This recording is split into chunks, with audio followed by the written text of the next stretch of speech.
karaoke rooms, just 5 minutes at a time, whatever, just to take a peek at times.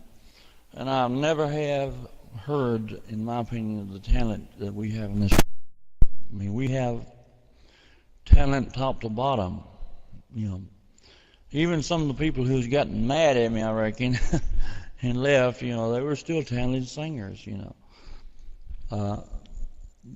Really, and I'm not just saying that. We really do have some talented singers, but above all, we have nice folks, good people, and we have a few nuts in the mix as well. The bad people who come in once in a while, but you can't stop it. If you're going to run an open room, you can't stop it. There's no way to stop it. You just have to toss them as you see them. Otherwise, you do what some other people did a while back, and you lock the room down, and you end up having 4 people every night. Have a locked room and 4 people in the room every night. Same thing. And I don't see the point unless you just want to talk on chat every night. And that's some people's thing. That's what they do, and there's nothing wrong with it. If you enjoy it, just talking to 4 people every night and don't have anything else to do, that's all right. Nothing wrong with that. It's something to do. But if you have to run business, or if you have something you have to do, you can't do that. Or if you got other reasons why you can't do it, you can't always do that. If so, I just lock it down with everybody I know personally that I know are good people. We just all come in here and lock the room up, and we'd have the biggest locked room on Powell Talk probably. But that being said, I just don't want to do it that way, because that excludes people, and good folks who may have found us from the outside who'd like to be here as well, would get locked out that way, and it wouldn't be right. So I just have to deal with it as I can. But most of the time, people don't actually, they gripe about the bad things that come in and bad things that happen, but they don't really pay too much honor for the good things.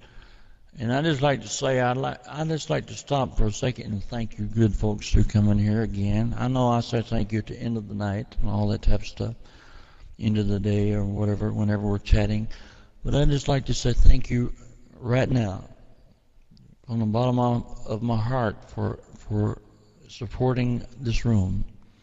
Not just supporting me, but supporting this room. Thank you for being friends with one another. Thank you for giving one another good friends, as well as me. I'm glad to know that I could have brought people together, and that's all I really ever wanted to do is most of was bring the entire Elvis world together, both underground and what's considered underground and what's considered, I guess, orthodox Elvis world, as they call it. I don't know what to call it. Regular Elvis world or whatever, in the underground. And, excuse me, I've been reading up at times on the underground what it meant, exactly what it meant. I know some people claim to be underground founders or whatever. And the underground means different things to different people. And, the fact is, to some people, the Elvis Underground is a bad movement where people say crazy, nutty, bad, terrible things about Elvis. And, I know about that. I know all about it. But to some people, the underground means something different. To me, the underground just simply meant people that believed Elvis might be alive, and at one time or another throughout their life, believed that they may have been in touch with him one way or another, or that they knew someone who was, and they just had reason to believe he was alive. And because of this, they were like sort of like made the black sheep of the family. They started out as regular Elvis fans, as they call themselves, and then, or real Elvis fans, there's 2 types, I guess. The Elvis Underground and the real Elvis fans, as they say.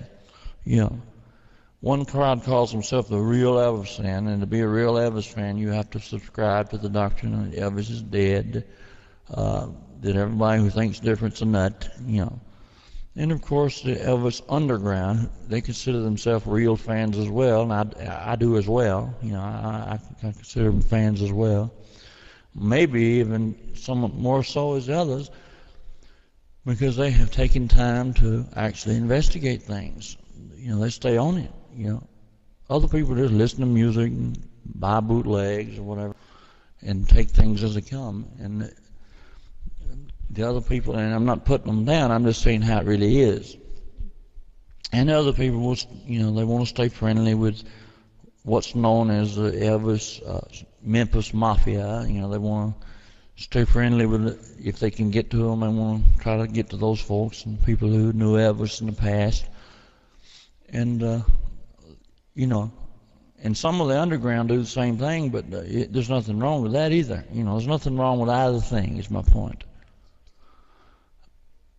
I don't believe there's anything wrong with believing Elvis is alive. I don't believe there's anything wrong with believing he's dead. Because obviously he was announced dead on 1912. No, I'm just teasing. That's a little reference. That's a little, just a joke, so don't get mad at me, Mr. You know who you are. Don't get mad at me. That was a reference to somebody's nickname. I was just teasing. He was actually announced dead in 1992. Oh, no, I got it wrong again. 1977, ladies and gentlemen. I know. August 16th, 1977. And, you're on one side or the other, and I don't like that. I don't like that at all, because that's not fair. Just because somebody may have the opinion that Elvis may be alive, that does not make them a heretic. Because you know what? Elvis was not a religion, and it shouldn't be taken that far. Elvis was an entertainer, period. Nothing else. He was a man who, a country boy basically. A man who had very poor roots, grew up poor, grew up humble, hopefully, and Elvis wouldn't have felt that way. You say, well, you speak for Elvis again. No, I'm speaking for Elvis because I know that Elvis wouldn't have thought like that. He wouldn't have thought himself what some folks have made him these days. He was not a deity, and if he ever thought that way, he must have really been on something. Because he was just a man like anybody else, like me or anybody else. He was just a human being, and a well-loved human being, thankfully.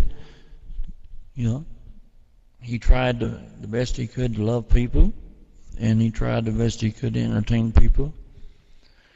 He had his shortcomings, and the last bowel movement of Elvis, I can see it now. What was in his stool? Was it green? Was it yellow? Was it hard? Was it soft? The last bowel movement, and I mean no disrespect. I'm just teasing, but I'm actually defending him. Just so you guys know. And I see it happening. Once they run out of stories, is my point. Once they run out of stories that they can tell and stories that they can make up. And when I say they, I'm referring to the people who do make up stories, because some of them, stick pretty close to the truth. But there are a few out there who, if Pinocchio was real, their nose would have fell off. It done got so long, it'd been dragging the ground a long time ago. So. Basically, what I'm trying to say is, stories have kept them a good living. And I wrote the book I wrote, which was fiction, but it was inspired by events. And you folks who got it, the first book, what the events were. And without me saying anything, I'll just say this. I imagine there's probably some people out there who felt like at the time it would have been better for them if their meal ticket left, town for a little while, put it like that. Because when he left town, they became, the main star, I reckon you'd say. They became the only source of knowledge. They could write books, more books, and books upon books, and books. And then, interviews. Big paying interviews. Which they say, I didn't receive $1 for this interview, when they really received a lot more than that. They're right. They're not lying there. They didn't receive $1 for the interview. They're right. They received a whole lot more. So they can get by with saying, I didn't receive $1 for this interview. They're right. They received no telling how many thousands of dollars for the interview. So, under the table, of course, a lot of times. And a lot of times it wasn't, but bottom line is, I'm just rambling, I reckon, like I do. And they accused Elvis of rambling a lot. The boys knew him, and they wrote books and said he would put them to sleep with his rambling and get mad if he went to sleep. They give you that implication, that he just ramble on until he went to sleep on him. Barely holding their eyes on. I mean, they just painted this picture of Elvis that it may have been half true, but a half truth is a lie. Just in my opinion, a half truth is a lie. If you're gonna tell a half truth, at least come out and say this is a half truth. At least say this is a fiction. This is some's true, some's fiction. That way you're not lying. You're just telling people in advance. But if you make up something that's not true and you say, this is historical fact, well, you know what I mean, without going any further. I just wanted to put the fans back together at any cost. Even some of the mafia, man, I thought it was time that they reconcile. Even some of them were fighting, I don't know how many people know that, but when everything went down, there were camps of the Memphis Mafia, always pretty much have been, I just wanted everybody to get along. I mean, that wasn't, didn't seem too big of a request. I'm going to get off here so somebody else can go, but that was my only hope and my only plea. And I realized when I started that, a few years in, I had bitten off an impossible dream. Too much to chew, As the song states, I bit off more than I could chew. That's true. I bit off more than I could chew. That's true. Elvis would be frustrated if he were trying to do it himself, for example. If he came back to CNN, if he was alive, I'm just saying if he were alive, and he came back on CNN with a blood sample, I have no doubt that they'd come back and probably say, well, you're not Elvis. We tested this at whatever lab. Somebody'd get there first. Somebody who had some bigger interest, like Scientology or somebody, and they'd pay somebody off or threaten to kill him or something. Say that's a fake. And before anybody gets wondering what I'm talking about, no, I'm not talking about Jesse.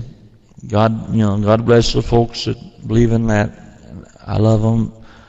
They're trying, but they're wrong. Jesse, I hate to say, I shouldn't even be saying this after what I said the other night, but after what has happened since then, I have to. That's not Elvis, folks. That's not evidence that came back right, that it's not true, I give him credit for getting one real Elvis ever came back with DNA evidence in his hand. I guarantee you somebody would probably block it, and it wouldn't be the Obama administration either. It was somebody else, somebody who actually had an interest in it. Obama could care less. If Elvis come back, Obama would probably take the opportunity to go shake his hand and try to pretend like they're buddies, just so political buddies. I guarantee it. He'd say, oh, a lot of people love Elvis, so, I'm going to take that opportunity. And he wouldn't be blogging it. He'd be promoting it. He'd be his manager. He'd be the new colonel. He'd say, I'm losing the presidency, so I got to do something. I'm going to be Elvis's new manager. But needless to say, but somebody who had an interest in it would, I promise you, I guarantee it, they'd do it. Somebody who'd be afraid they'd be losing millions and millions of dollars would block it. And I'm not talking about his family, real family. I'm not talking about them. They've just been taken advantage of for years, and they know it. I think they finally figured it out. I'm not referring to them. I'm not referring to the people that Elvis wanted to have money. I'm talking about other people who have stuck their hand in the pie. I'm talking about Mindhead, ladies and gentlemen. Figure that one out. Look up Mindhead, and you'll figure it out eventually.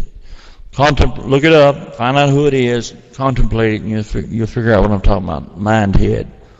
Mindhead would definitely stop, try to stand in the way. So in other words, if Elvis came back tomorrow on CNN, you'd still have to take it by faith that it was him, because Mindhead would be sure and block all the real evidence. You just had to listen to the voice, look at the face, the people who are saying this is him, that type of deal, and you'd have to take it by faith regardless.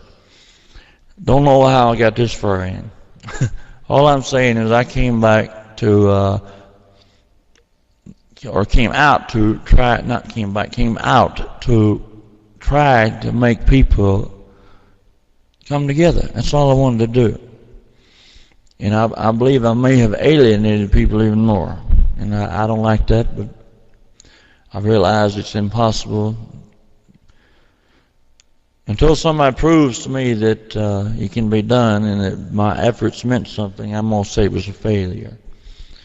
Well, I'm glad I could bring you folks together, because there's a lot of you from a lot of different backgrounds in here that come together and love each other and talk to each other, and I'm glad of it. If I didn't do anything else, I brought a few people together. I got a lot of talented singers out there that, get to be heard by people who never heard them before, probably, and hopefully they'll get their proper dues. And I don't know, whatever I did or haven't done, I promise you it was all meant with good intentions. If I messed things up or did something good, it was all good intentions regardless. And I'm gonna get off here and let somebody else go, because we're definitely on a deadline. I'll come back with a song right after this. I love you folks. God bless you. Who's next? How you reading it? Let me see here. By and by. Don't got my glasses. Go ahead and take it.